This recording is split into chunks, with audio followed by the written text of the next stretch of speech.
NLP metodologija pomaže nam da ostvarimo ciljeve, kao što smo prethodne sedmice naučili, i da unaprijedimo sebe na tom putu.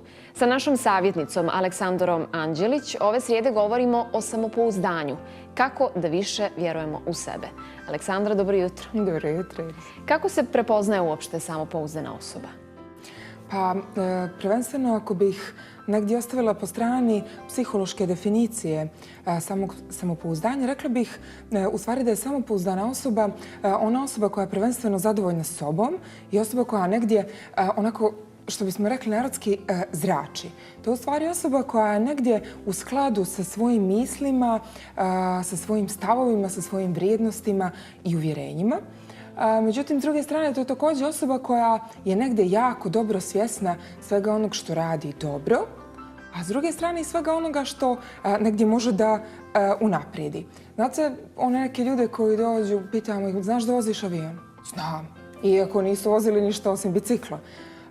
Osoba koja je zaista samopouzdana može da kaže ne znam još, ali ako je zbog nečega važno da nauči da vozi avion, sigurno sam da će naći put do toga. Šta sve utiče na samopouzdanje? Mnogi su faktori koji utiču na samopouzdanje. Vjerujem da je prvenstveno djetinjstvo.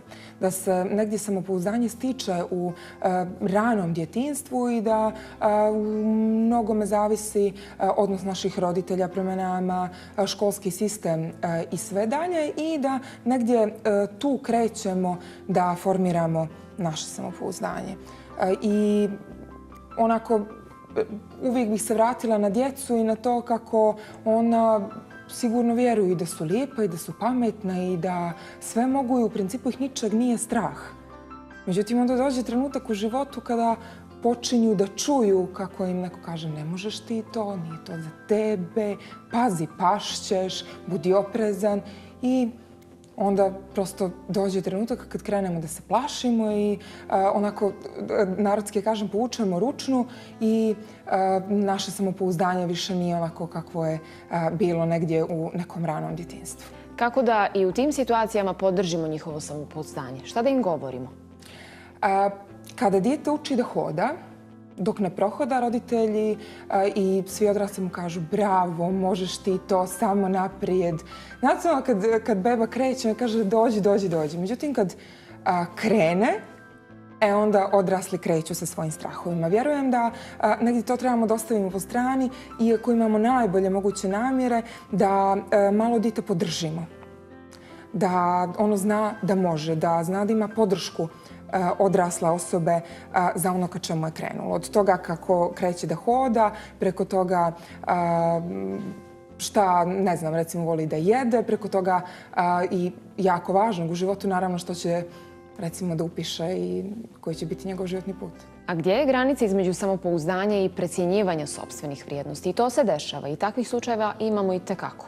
Da, danas je negdje modern svijet pun ljudi koji su na prvi pogled jako samopouzdani i onda se pitamo dobro o čemu se radi, jesmo stvarno puni samopouzdanja ili je stvar nekim unačen sasvim drugom.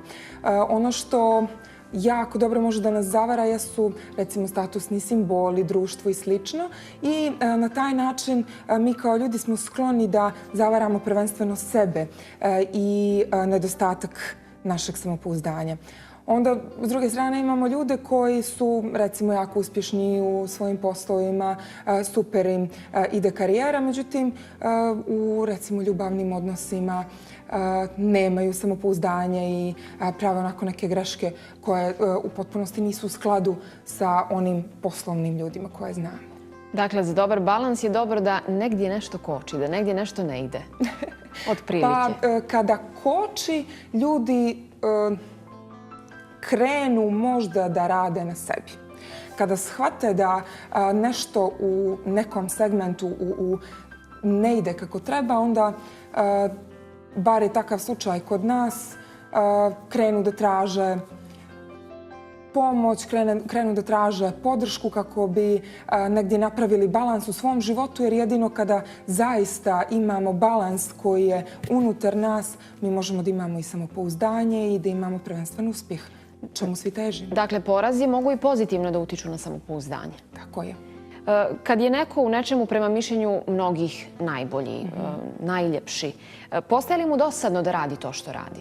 Šta u takvim situacijama?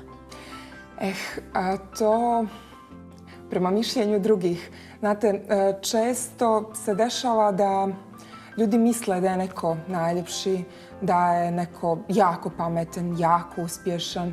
Međutim, on unutar sebe ne misli tako. Recimo, ako ja mislim da ste vi najbolja voditeljka i da je jutros sa Iris najbolji jutarnji program kod nas, ako vi unutar sebe niste sigurni da je to, vjerujem da ćete tražiti način da postanete najbolja verzija sebe i da Iris po vašim kriterijumima bude najbolji jutarnji program, nezavisno od mog mišljenja, tako i u bilo kom drugom segmentu života i u bilo kojoj drugoj oblasti. Dakle, vraćamo se na onaj trud, rad o kojem smo govorili prethodne sedmice. Tako je. Koje motivacione rečenice bi trebalo da kažemo svakog jutra sebi? Također, danas je trend da govorimo motivacione rečenice. Sve će biti super, samo ti radi, sreća, radost i slične stvari. I onda negdje imamo podijeljena mišljenja. Neki ljudi linijom manjeg otpora to govore svaki dan i najčešće ne postižu uspjeh. Imamo one druge ljude koji uključe svoju raciju i pitaju se dobro kako mogu svako jutro tako da govorim neke fine stvari sebi i da mi bude dobro. Ono što mi uvijek na početku naših edukacija govorimo ljudima i na što ih uvijek opominjemo jeste to da je važno da sebi govore motivacione rečenice, da prvenstveno budu podrška sami sebi, ali s druge strane neophodno je da rade. A da li muzika može da ojača naše samopouzdanje? Može. Postoje ljudi koji svakodnevno, kako bi doveli sebe u dobro stanje, slušaju muziku koja im prija. Hvala mnogo na gostovanju i vidimo se naredne srijede. Hvala vama, vidimo se. Od gusala i kola do violina, klavira, baleta, u Crnoj Gori se uvijek rado pjevalo i igralo. Državna škola pod nazivom Njegoš osnovana je 1947. u prostorijama Biljarde. Kasnije je otvorena i Titogradska niža muzička. Danas nosi ime Vasa Pavić.